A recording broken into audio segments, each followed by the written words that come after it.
रात में मेरे को नींद नहीं आती थी, तो गोयनका जी का जो आनापान सती ध्यान है, मैं 20 मिनट लगा लेती थी, फिर मेरे को फटाक से नींद आ जाया करती थी।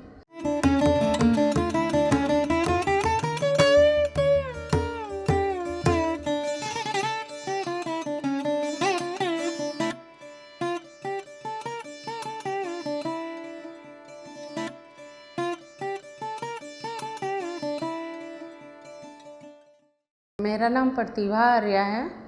मैं गया की ही रहने वाली हूँ। ध्यान ये मैं बचपन से सुनती आ रही थी, बट कोरोना काल में ऐसा हुआ 2019 स्टार्टिंग में। मैं एक छोटी सी संस्था चलाती हूँ, महिला समिति। वो बहुत छोटा है, तो उसमें मंथली कुछ न कुछ वर्क करना होता है, तो वो मैं कर रही थी। बट कोरोना में ऐसा हुआ कि कुछ भी नहीं हो पा रहा था। इसी बीच में मेरी एक दी है, उनका नाम आभा है, वो पटना में रहती है, वो मास्टर है। तो उन्होंने मेरे को बोला कि जूम मीटिंग पे मैं ध्यान करवाती हूँ। तो मैंने अपनी महिला समिति को और भी गया के जो लोग इच्छुक थे उन लोगों को ऐड कर दिया, और वो जूम पे ध्यान करवाती थी। तभी मेरा भी यूट्यूब चैनल चल रहा था, ग्लैमरस आर्या बोलकर, तो मैं उस पर ज़्यादा ध्यान देती थी और मेडिटेशन पे थोड़ा कम दे रही थी।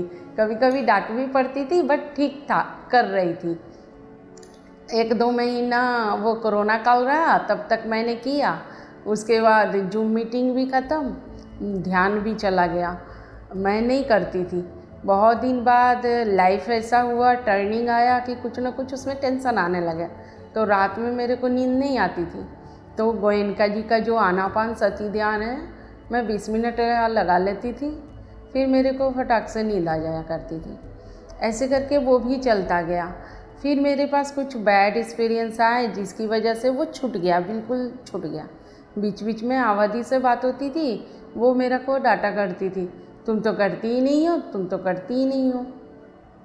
बोधगया में अपना विपासना का सेंटर है, तो उसका मैंने बहुत दिनों से सुन रखा था और जाने की बहुत इच्छा थी।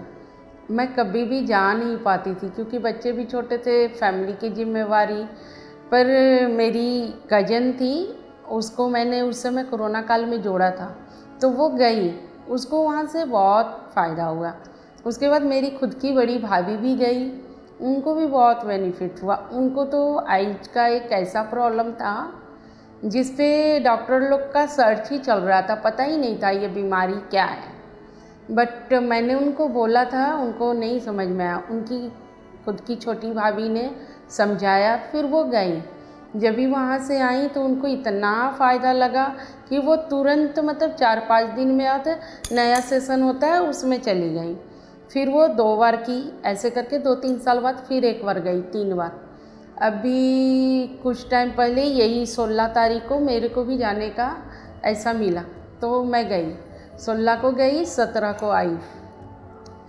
मेरे को बहुत अच्छा लगा। और बीच में इसके पहले 6 महीना पहले मीठापुर में ध्यान का सत्र चल रहा था, तो आबादी ने मेरे को बोला था, वो 1 घंटे का ध्यान था, मैं गई थी वहाँ पे। जब भी उसको करके आई मैं, वो जैन मंदिर में था, तो जब भी मैं उसको करके आई, उसके बाद मैं कंटिन्यू करती ही थी, 10 मिनट ही करूँ बट करती थी। और उससे मैंने ये फील किया 2 से 3 महीनों में कि जो प्रॉब्लम मेरे लाइफ में है, और मेरे को लग रहा है कि नहीं, मेरे को किसी को शेयर नहीं करना, पर मेरा सर फटा जा रहा है, वो बहुत बड़ा प्रॉब्लम है, मैं हैंडल नहीं कर पा रही हूँ। तो ऐसा हुआ कि सामने से बंदे ने फ़ोन किया और मैंने उनको सॉल्यूशन बताया, और वो कैसे सॉर्ट आउट हुआ मेरे को नहीं पता। 4-5 दिन जब हुआ तो मैंने उस पर फोकस किया, तो मेरे को समझ में आया कि अरे ये तो ध्यान से हो रहा है। तो मैं और अच्छे से करने लगी, सुबह शाम 2 टाइम करने लगी। फिर अपने हस्बैंड को भी बोली, वो भी बैठते थे सम टाइम। फिर मैंने गया में कुछ जगह पे, जैसे गोलपत्थर सेवा सदन है, वहाँ पे भी वो आबादी ने बोला कुछ लोगों को बुलाओ, मैं आकर ध्यान सिखाऊंगी। तो मैंने वहाँ पे किया, तो आबादी आई और वो नीता मैम आई, ऐसे करके ध्यान का सत्र चला। ऐसे 2-3 जगह पे चला, माधोलाल धर्मशाला में चला, फिर कहीं और भी चला। तो ये सब चल रहा था। फिर मैं विपासना से आई तो अब मेरे को समझ में आता है कि लाइफ में ध्यान का कितना महत्व है और ध्यान तो करना चाहिए। ध्यान सच में बहुत अच्छा है और उससे मतलब लाइफ जीने की कला तो आती ही है। धीरे धीरे आपका लाइफ में बहुत चीज़ सुधार होता है। जैसे अगर आप एजुकेशन में आगे बढ़ना चाहते हो तो बढ़ो, कोई नहीं रोका है, क्योंकि आप ध्यान करते हो तो एक सही वे मिलता है। चाहे वो एजुकेशन हो या अर्निंग पॉइंट हो जहाँ से आप पैसे अर्न कर रहे हो, या आपकी पारिवारिक जीवन हो। मैंने ये सब फील किया है। जब भी मैं विपासना में गई ना, तो जब भी मैं जा रही थी तो ऐसा हो रहा था, मेरे हस्बैंड बोल रहे थे नहीं जाना है, नहीं जाना है, और मेरे को भी सारा काम वगैरह दिख रहा था। एक योगिता मैम है, मैंने उनसे बोला मेरे को जाने का मन है, पर मेरे हस्बैंड बोलते कि नहीं जाना है। मैम ने बोला नहीं नहीं जाने का, एकदम जाओ, रुकना नहीं, तुमको दिक्कत है तो मैं छोड़ के आती हूँ। तो मैंने अपने हस्बैंड को बोला तो वो बोले ठीक है वो छोड़ देंगे। उनको लगा कि ये रुक जाएगी। फिर वो अगले दिन जब ही छोड़ने का टाइम आया तो वो बोलते हैं मैं खुद ही छोड़ कर आऊँगा। जब भी वहाँ पर मैं गई तो मेरे को फर्स्ट टाइम वो जब छोड़ रहे थे ना तो रोने लगे। मेरे को लगा कि अरे ये क्या। फिर आचार्य जी थी, वो बोली रोने का नहीं है। तो मैं ठीक फिर अंदर इंटर की। मेरे को बहुत खुशी था, इसलिए वहाँ पे मोबाइल को सबमिट करना होता है, एक लॉकर मिलता है, उसमें आप अपने पैसे और मोबाइल रख सकते हैं। तो मैंने वो जल्दी से कर दिया। 3 दिन का आनापान सती ध्यान था। उसके बाद वो विपासना करवाती है। जब भी मैं विपासना कर रही थी तो मेरे को ऐसा फील हुआ कि मैं जहाँ पे बैठी हूँ ना, वहाँ पे मतलब वो टाइल्स वहाँ पे बिछा हुआ है, तो वो टाइल्स नहीं है, झाड़ी है। प्रॉपर एक बोधगया में एक पेड़ लगा हुआ उस तरह का है कंस्ट्रक्शन, और आसपास पूरी मिट्टी ही है। मैं सोची कि ऐसा कैसे। प्रतिभा तुम विपासना वाले हॉल में हो। तो मैं फिर से ऐसे ऐसे करके देखी तो नहीं, वो बोधगया वाली झाड़ी ही थी। मैंने उसको ऐसे टच करके मैं एकदम, मेरे को लगा नहीं, वो मैं तो ये विपासना के हॉल में नहीं हूँ, मैं तो बोधगया में हूँ। तो मैं सोची कुछ और देखती हूँ। तो इधर उधर जब मैं देखी तो पीपल का वृक्ष मेरे को दिखा। जब मैं उसको ऐसे जाके टच की तो वो पीपल का वृक्ष को जब आप टच करेंगे ना, हक करेंगे ना, तो एक सेंसेशन होगा। तो वो भी मुझे हुआ। तो जब मुझे हुआ तो मैं सोची कि अरे ऐसे कैसे, मैं तो हॉल में थी, यहाँ कैसे। तो मैंने ऐसे टर्न लिया। जब टर्न लिया तो मैं देख रही हूँ मैं खुद वहाँ पे बैठी हुई हूँ, यहाँ भी हूँ। हमें नहीं समझ में आया। फिर मैं चली वो ध्यान करने लगी। फिर अगले दिन मैं सोची आचार्य से पूछती हूँ, ओके। पर वहाँ पे क्या है ना कि आचार्य ये सब को कल्पना बोलती हैं, ठीक है। तो मैंने आचार्य जी से नहीं पूछा, बस वहाँ का पूरा प्रोसेस बहुत अच्छा से किया और घर आ गई।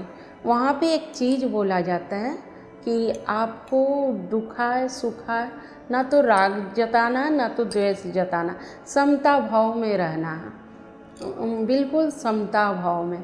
बट जैसे ही 10 डेज पूरा हुआ मेरे को पता चला कि मेरे को यहाँ से जाना है, मैं तो फूट फूट के रोने लगी। नहीं जाना, मुझे यहाँ बहुत अच्छा लग रहा है, नहीं जाना।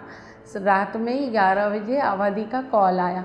तो अवधि ने बोला नहीं तुम समता में तो नहीं रही, तुमको समता बनाए रखना होगा। फिर मैं जब आई वहाँ से तो मेरे घर का माहौल एकदम चेंज, और मेरे खुद के अंदर भी बहुत चेंजिंग था। मैं ना पहले किसी भी बात पे पटर पटर पटर पटर ऐसे बोलती ही रहती थी, ऐसा क्यों किए, ऐसा क्यों हुआ। अभी मेरे अंदर ये सब कुछ नहीं है, मैं बिल्कुल शांत हूँ। और बस छोटी छोटी लड़ाइयाँ जो हस्बैंड वाइफ में होती है वो ख़त्म हो चुकी है, नहीं होती है। बहुत चीज़ चेंजिंग है, बहुत चेंज है। तो ऐसा करके मेरे को लगता है विपासना फिर से जाना चाहिए, मेडिटेशन भी करना चाहिए, और ध्यान का जो प्रचार प्रसार है वो भी बढ़कर करना चाहिए, क्योंकि यही एक चीज़ है जिससे लाइफ में बहुत ज़्यादा चेंजिंग आती है। मेरे को वहाँ पे विपासना में जाने से बहुत कुछ क्लियर हुआ। मतलब रियली सच में बहुत मैं ध्यान कर रही थी, ऐसा नहीं है, मैं कर रही थी, पर वहाँ जाकर अच्छे से समझ में आया कि नहीं, इसको कंटिन्यू करना है और इससे बहुत चीज़ है। तो अभी मैं तो मेरे घर भार्गव सर भी आए, मैं उनके साथ भी की, भानु सर ने बहुत अच्छे से समझाया, उनके साथ भी मैं कहीं कहीं पे की। तो ये सब मेरे को बहुत अच्छा लग रहा। अभी तो ये लोग यहाँ हैं, फिर ये लोग जाएंगे तो भी मैं करूँगी ध्यान प्रचार आबादी के साथ, नीता मैम के साथ और गया में जो भी हैं सबके साथ मिलकर करती रहूँगी। थैंक यू, नमस्ते। PMC हिंदी बदले जीवन।